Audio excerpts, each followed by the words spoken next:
In August 1945, two American military officers were handed a National Geographic map and given 30 minutes to divide Korea. Their names were Dean Rusk and Charles Bonesteel. Neither had any particular knowledge of Korea, neither spoke Korean. They chose the 38th parallel because it kept the capital, Seoul, on the American side. No Korean was present in the room. The whole thing took half an hour. That line has never moved. On one side today, one of the wealthiest, most technologically advanced countries on Earth, a democracy of 52 million people that went from total ruin to global powerhouse in 2 generations, and now exports its culture to every corner of the world. On the other side, one of the most controlled states in human history, governed by the same family for 75 years, a place where watching a foreign film can land you in a labor camp. A government that spent decades building nuclear weapons while its own people starved. Same people, same language, 5,000 years of shared history, divided in 30 minutes over a map. This is how that happened, and everything that came before it. The ancient peninsula. Korea is a peninsula roughly the size of Britain, pushed south from the Asian mainland, sandwiched between 2 civilizations that have spent most of recorded history competing for influence over it. That geography, useful to everyone, belonging to no one, explains almost everything that follows. By the first millennium BC, tribal confederacies occupied the peninsula and the Manchurian lands to the north. Korea's founding myth centers on Dangun, the son of a heavenly god and a woman transformed from a bear, who established the kingdom of Gojoseon in 2333 BC. The date is mythological, but Gojoseon was real, sophisticated enough that the Han dynasty of China eventually decided it was a threat and invaded. China took the north. What it couldn't absorb was the south, where 3 new kingdoms were already taking shape.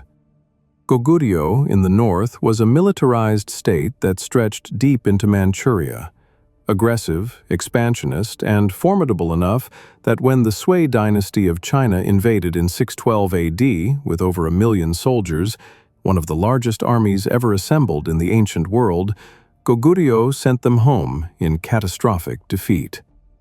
Baekje in the southwest was more maritime, more outward-looking. It was Baekje that carried Buddhism, Confucianism, and Chinese writing to Japan. And Silla, in the southeast, was the smallest of the 3, the most isolated, and the one nobody expected to win. Silla's solution was unexpected. Instead of fighting both rivals, it made a deal, allying with Tang dynasty China to destroy them one by one. Baekje fell in 660 AD. Goguryeo fell 8 years later, and then Silla turned around and fought the Chinese to stop them taking Korea for themselves. The same ally it had used to destroy its enemies, it now fought to preserve its independence. It won that war too. For the first time in history, most of the peninsula was under a single Korean ruler. The smallest kingdom had outmaneuvered everyone. The dynasty that followed, Goryeo, founded in 918 AD, is where Korea gets its name. It was a period of genuine achievement. Korean craftsmen produced Celadon pottery so refined that the Song dynasty court in China considered it among the finest in the world. Not a small compliment, given that China considered itself the pinnacle of East Asian civilization. Goryeo's monasteries produced serious scholarship, and in the 13th century, Korean craftsmen printed the world's first book using movable metal type. More than 200 years before Gutenberg. The book still exists. It's currently sitting in a library in Paris. Then the Mongols arrived. The same empire that had torn through China, Persia, and Russia turned its attention to Korea in 1231. 3 decades of raids reduced much of the peninsula to ruin. Goryeo survived, one of the few kingdoms in Asia that did, but only as a tributary state, sending payments and intermarrying its royal family with Mongol royalty to keep the peace.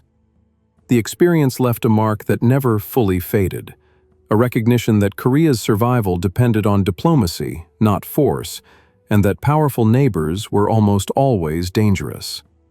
In 1392, a general named Yi Song-gye overthrew Goryeo and founded the Joseon dynasty.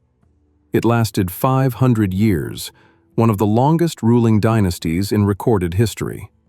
Joseon's rulers pursued deliberate isolation, borders sealed, foreign trade tightly controlled, a rigid Confucian hierarchy with a scholarly elite at the top. Western observers who eventually encountered it in the 19th century gave it a name that stuck: the Hermit Kingdom. But Joseon's most lasting achievement came early. In 1443, King Sejong, later called Sejong the Great, ordered scholars to build a Korean alphabet from scratch.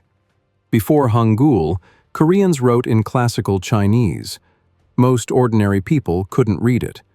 Hangul was designed to be learned in days, phonetically precise, logically constructed, elegant. Linguists today rank it among the finest writing systems ever invented. It became the foundation of Korean literacy, and eventually of a national identity that was about to face its greatest test. Occupation. For 5 centuries, Korea's isolation had been a shield. By the late 19th century, it had become a vulnerability. Japan had spent the decades since 1868 rebuilding itself from the ground up: railways, a modern military, heavy industry, a constitution. China was visibly weakening, Russia was expanding eastward, and Korea sat between all of them, strategically invaluable to each.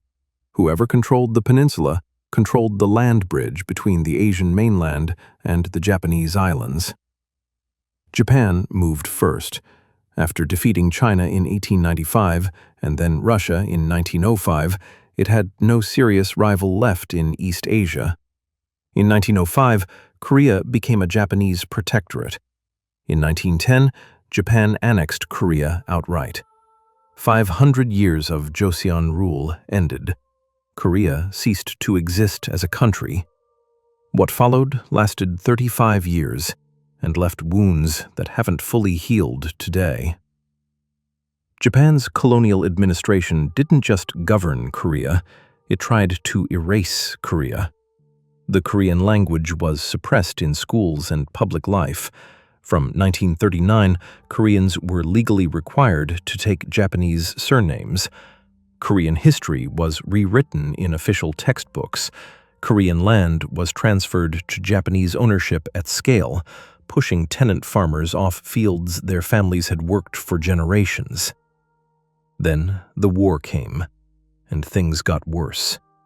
Hundreds of thousands of Korean men were conscripted into Japanese military service or sent as forced labor to mines in Japan, construction sites across Southeast Asia, war factories producing materials for a conflict most Koreans wanted no part in.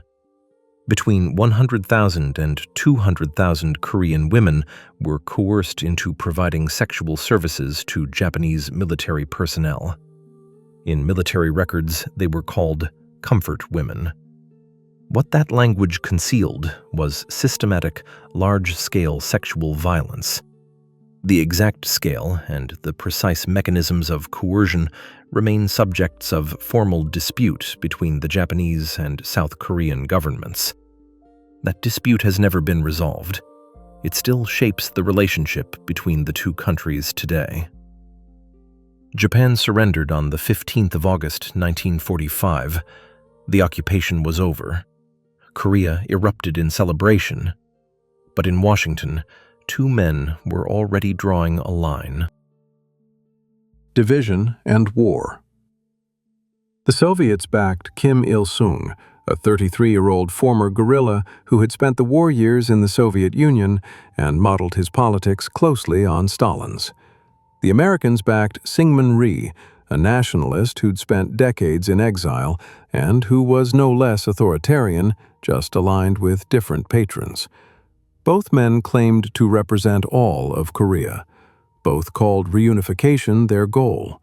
Neither meant it on any terms but their own. By 1948, two separate governments had been declared, two states, one peninsula, and a border that both sides were already raiding across on a near-daily basis. On the 25th of June 1950, North Korea invaded. Around 90,000 troops crossed the parallel, backed by Soviet tanks. Seoul fell in 3 days. Within weeks, South Korean and American forces had been pushed to a tiny perimeter around the port city of Busan in the far south, barely hanging on. Then came one of the most audacious military gambles of the 20th century. General Douglas MacArthur launched a surprise amphibious landing at Incheon, a port on the west coast of Korea, deep behind North Korean lines. The tides at Incheon were so dangerous that his own commanders thought it couldn't be done. MacArthur did it anyway.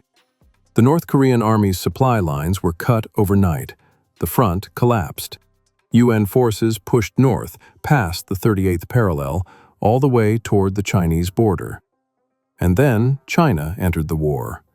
300,000 Chinese troops crossed the Yalu River in late October 1950, many of them at night, in silence, to avoid detection. They hit the advancing UN forces in the mountains of North Korea during some of the most brutal winter conditions of the century. The Battle of the Joseon Reservoir, minus 30 degrees Celsius, supply lines gone, surrounded, became one of the most harrowing engagements in American military history. The advance collapsed. The front was pushed back south. It stabilized roughly where it had started, along the 38th parallel. 2 more years of grinding positional warfare followed. Trenches, airstrikes, atrocities on both sides. An armistice was finally signed on the 27th of July, 1953. Not a peace treaty, an armistice, a ceasefire. The two Koreas are technically still at war. The demilitarized zone along the ceasefire line has been the most heavily fortified border in the world ever since. 3 million Korean civilians were killed. Most of the peninsula's cities were rubble. The two governments that started the war were both still standing when it ended. In the West, it became the forgotten war, sandwiched between the moral drama of World War II and the cultural upheaval of Vietnam, and largely ignored by both. Two worlds. The two Koreas that emerged from the armistice in 1953 were equally destroyed. Pyongyang was rubble. Seoul wasn't much better. Both economies were in ruins. Both populations had been through 3 years of some of the most intense bombardment since the Second World War. By any measure, they started from the same place. What they built on those ruins is one of the most extreme divergences in modern history. In the north, Kim Il-sung spent the following decade eliminating every rival and building a state unlike almost anything else in the 20th century. The official ideology was called Chuche, roughly translatable as self-reliance. In practice, it meant sealing the country off from the outside world entirely. No foreign press, no foreign travel, no foreign information of any kind. State control over every aspect of daily life. A personality cult was built around Kim that bordered on religious devotion. When he died in 1994, power passed to his son, Kim Jong-il. When Jong-il died in 2011, it passed to his son, Kim Jong-un. 3 generations, 1 family, unbroken rule since 1948, in a state that officially calls itself a People's Republic. The costs have been immense. A famine in the 1990s, triggered by the collapse of Soviet subsidies that had propped up the economy for decades, and compounded by catastrophic mismanagement and flooding, killed somewhere between several 100,000 and over 1 million people. The precise number is impossible to establish. The country doesn't allow independent observers in. Meanwhile, the state was spending significant portions of its national income on nuclear weapons. North Korea tested its first nuclear device in 2006. It has been building more ever since. and the international sanctions intended to stop it have, after 20 years, demonstrably failed to do so. South Korea took a completely different path, though it's worth noting, not immediately a democratic one. The governments of the 1950s, 60s, and 70s were authoritarian. Park Chung-hee, who seized power in a military coup in 1961 and ruled until his assassination in 1979, was a dictator. But the same governments that suppressed political opposition drove one of the most remarkable economic transformations in history. In 1953, South Korea's economy was smaller than Ghana's. The state directed investment into a small number of large, family-run conglomerates, Samsung, Hyundai, LG, Lotte, pushing them into targeted industries in sequence: textiles, then steel, then shipbuilding, then electronics and cars. The result was average annual growth of around 9%, sustained across 3 decades. Economists called it the miracle on the Han River. Political change came later and didn't come easily. Mass protests in 1987, hundreds of thousands of South Koreans in the streets, forced the military-backed government to accept direct presidential elections. South Korea has been a democracy since. It wasn't handed to them. They built it the same way they built everything else, under pressure, fast, and from the ground up. Seoul hosted the 1988 Summer Olympics, a deliberate statement of rehabilitation, as Tokyo's 1964 Games had been. By the 1990s, South Korea had a standard of living comparable to Southern Europe, achieved in 40 years, from rubble. And then, something nobody planned for. Korean cinema won the world's most prestigious film award, Parasite, Best Picture at the Oscars in 2020, the first non-English language film ever to do so. Korean television dramas went global on streaming platforms, pulling in audiences across Europe, Latin America, and Southeast Asia. Korean pop music, K-pop, filled stadiums on every continent. BTS became one of the best-selling acts in music history. The Korean Wave, as it came to be called, was worth an estimated $10 billion a year to the South Korean economy by the early 2020s. A country that most of the world associated with a half-remembered war was now shaping global culture and profiting from it. The demilitarized zone has been sealed for more than 70 years. In that time, the 4-kilometer strip between the fences has become an accidental nature reserve, one of the most ecologically rich habitats in East Asia. Species that have disappeared from the rest of the peninsula thrive there now. Amur leopards, white-naped cranes, Asiatic black bears. The land mines are still in the ground. So are the animals. It is, by pure accident, one of the most effective conservation zones on Earth, created not by environmentalists, but by a war that never officially ended. The families divided by the events of 1945 are now, mostly, divided by death as much as distance. The last large-scale reunions of Korean War-separated families took place in 2018. Those who attended were in their 80s and 90s. The generation that lived in a unified Korea is nearly gone. Younger South Koreans, who have no memory of a single country and a very clear sense of what absorbing the North would actually cost, are less committed to reunification than their parents were. The economic gap between the two states is now estimated at somewhere between 20 and 25 times. That's a larger gap than Germany faced when it reunified in 1990, and that reunification nearly broke West Germany's economy. North Korea has nuclear weapons. South Korea has the 13th largest economy in the world. The same peninsula, the same people. Two worlds built in 70 years on opposite sides of a line drawn in 30 minutes. Korea's recorded history runs to 5,000 years. Whether the division is a temporary interruption in that long story, or the story's new permanent shape, is a question nobody on either side of the border can yet answer.